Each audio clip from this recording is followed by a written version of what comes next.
I grew up in the beautiful city of San Diego, California. What part? A little town, a little community called Poway. And I don't know what it means. Sounds like an Indian reservation. Yeah, it does, right? Yeah. My house was on an Indian burial ground. Well, that explains a lot. Thank you. What does that mean? No, I seem possessed. I seem possessed. I will let people decide. That's fucking rude, dude. Dude, I'm normal. Yeah. Please, I'm fine. I love you. Yeah, I love you too, that? dude. Okay, but what I think of when I think of you and some of the things you do, and by the way, again, I'm a huge fan of your work. Just that one story you told about your coworker at Mad TV, where she was a new player, and I farted in her mouth. Right. Yeah, but I call that the Korean hello. It's a cultural thing. I understand you attempted to make that case, but the employer didn't. The employer didn't see it that way. Well, it was early. Like, it was early in the morning. I didn't know who she was. She was a new actress on the show. So you needed to say hello. I wanted to welcome her to the show in a cultural way. And you knew she was a player. She was in the team now. No, I didn't know. You didn't even know she'd been. I didn't know who she was. Okay. And she was sitting there eating yogurt. And listen, it's a very talented. I forget her name. Krista Flanagan. Krista Flanagan. Yeah. She was eating yogurt on the couch. Mm-hmm. And wait, hold on, slow down. Mm-hmm. Yeah, eating yogurt on the couch. And, yeah. And to set the whole stage, she by herself. And we're in a rehersal space. She's sitting there eating yogurt, looking at the yogurt. Of course, that's what you do when you eat yogurt, right? You don't really. You have to concentrate, because there's a spoon. Mm-hmm. And in my gut said, fart in her mouth. Mm-hmm. It's your instinct, right? My instinct your comedic says, instinct. exactly, and your cultural. It was a survival instinct, right? It's like me going, you have to show your, like marking your territory. Oh, yeah, right. It makes more like sense a dog. Now. Yeah, you know what I mean? Yeah, you had an option. You could have peed on her or farted in her mouth. I've never peed on anybody in my life. Okay, well, that's that right there, that's assault. Yeah, that's assault. I get it. Not culturally endorsed. Because then she has to change clothing. Yes. Okay, right. But I'm just giving her hot air and from inside my body. How do you do? Yeah, how do you do? Yeah.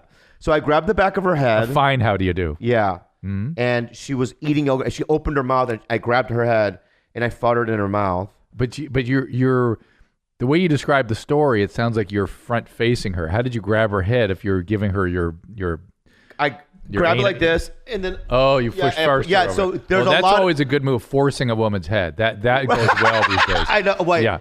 That I'm sure the attorneys love that. I know. And I'm not saying it was the right decision. I read it wrong. I read the situation wrong. And what happened when she cried? She started crying. Yeah. And what did you do? I giggled. Of course. Because I'll tell you why. I don't understand why you want to delay these videos because you're a perfect setup for this. Yeah. Go ahead. The reason why is because when she cried, I giggled because when I know I'm in serious trouble. Nervousness. Out of nervousness. I'll giggle at funerals. Car accidents. Yeah, because I don't know I don't know how to deal with like real situations. You and Tom Segura were separated at birth. We were, right? Yeah. And I just giggled. I ran over a dude on a motorcycle once. No. And he was just laying in the middle of the street, and I thought I had killed him, and I was just laughing maniacally because I knew that like I was gonna go to prison forever. And that must have read well in court. No. Yeah, I mean, I was in really big trouble. Oh. Yeah, but it turned out it wasn't my fault. He was drunk. It wasn't my fault. He was on a motorcycle. That was a long time ago. You were just the dude laughing maniacally over him while he lay Yeah. dying. So I So I farted in her mouth, grabbed it, and then an actor attacked me. Oh, so somebody came after you. This guy named Ron Peterson, a Canadian. Mm-hmm. A Goddamn those Canadians. Attacked me. I know. Yeah. It's shameful when Canadians attack. And did he like lay you out on the ground? No, he started throwing punches, and I'm pretty quick, And then somebody put him in a headlock to pull him away. Control him, yeah. And then I remember rehearsing and then going home, and then like when I woke up from a nap, I had like that 500 messages of like, call somebody, call this, call your agent, call the producers. What happened? I was just in a lot of trouble. Like I had to get a lawyer. Oof. And then we had a meeting. Oh. And it was a whole fucking thing. And then I pulled her aside at one point, and I was really serious. And I said, "Listen, I don't know what came over me." Giggling? No, because I knew that I could get fired. I could have got fired, right? And even worse. And I said, "Listen, I got you a $500 package at Burke Williams. Seaweed wrap the whole thing. and I put you into, like, she was new on the show, and it's so difficult to be in a big sketch when you're first on a show. And I wrote her into like a co-lead with a pretty popular sketch that I do. And I go, I put you in the sketch. Please don't, please. Right. And she forgave me. Oh, yeah. She is large S. Yeah. Yeah.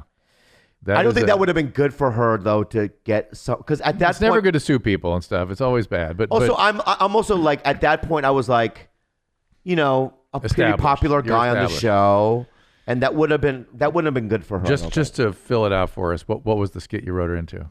It was a character I did called Tank. I think you can see it on YouTube.